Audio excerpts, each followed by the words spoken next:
Bhagyalakshmi serial Swati ತಾಂಡವನಿಂದ ಪ್ರಜ್ಞೆ ತಪ್ಪಿ ಬಿದ್ದ ತನ್ಮಯ್ ಅಮ್ಮನ ಹೆಸರನ್ನು ಕನವರಿಸಿದ್ದ ಗುಂಡಣ್ಣ.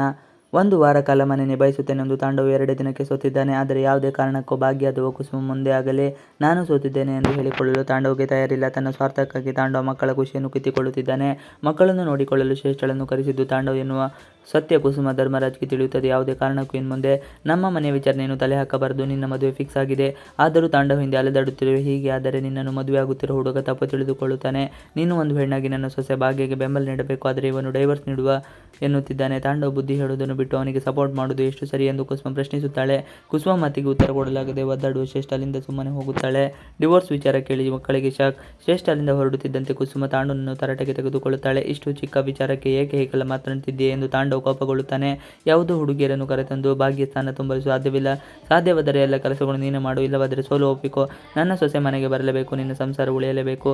ನನಗೆ ನಿನಗಿಂತ ನನ್ನ ಸೊಸೆಯ ಮುಖ್ಯ. ನೀನು ಯಾವಾಗ ಡಿವೋರ್ಸ್ ವಿಚಾರ ಮಾತನಾಡಿದೆಯೋ ಆಗಲೇ ಎಲ್ಲ ಮುಗಿದು ಹೋಯಿತು ಎಂದು ಕುಸುಮ ಬೇಸರಗೊಳ್ಳುತ್ತಾಳೆ. ಎಲ್ಲವನ್ನು ಮರೆಯಲ್ಲೇ ನಿಂತು ಕೇಳಿಸಿಕೊಳ್ಳುವ ಗುಂಡಣ್ಣ ತನ್ವಿಗೆ ಡಿವೋರ್ಸ್ ಎಂಬ ಪದ ಕೇಳಿ ಬೇಸರವಾಗುತ್ತದೆ.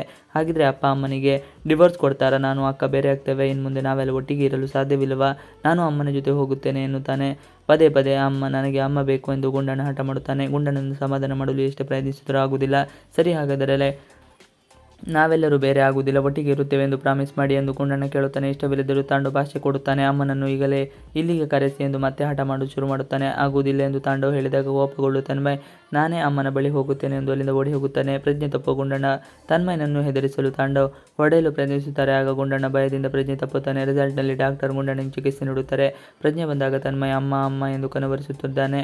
ಮೊಮ್ಮಗನ ಪರಿಸ್ಥಿತಿ ನೋಡಿ ಕುಸುಮ ಬೇಸರಗೊಳ್ಳುತ್ತಾಳೆ. ಮೊದಲು ಭಾಗ್ಯಗೆ ಕರೆ ಮಾಡಿ ಇಲ್ಲಿಗೆ ಬರಲು ಹೇಳು ಎಂದು ಕುಸುಮ ತಾಕೀತು ಮಾಡುತ್ತಾಳೆ. ಅಮ್ಮನ ಬಲವಂತಕ್ಕೆ ತಾಂಡವ್ ಭಾಗ್ಯಗೆ ಕರೆ ಮಾಡಿ ರಿಸಲ್ಟ್ಗೆ ಬರ ಹೇಳುತ್ತಾನೆ. ಮಕ್ಕಳಿಗೆ ಸಮಸ್ಯೆ ಆಗುತ್ತಿದ್ದರೂ ತಾಂಡವ್ ಇದೇ ರೀತಿ ಹಠ ಮುಂದುವರಿಸ್ತಾನ.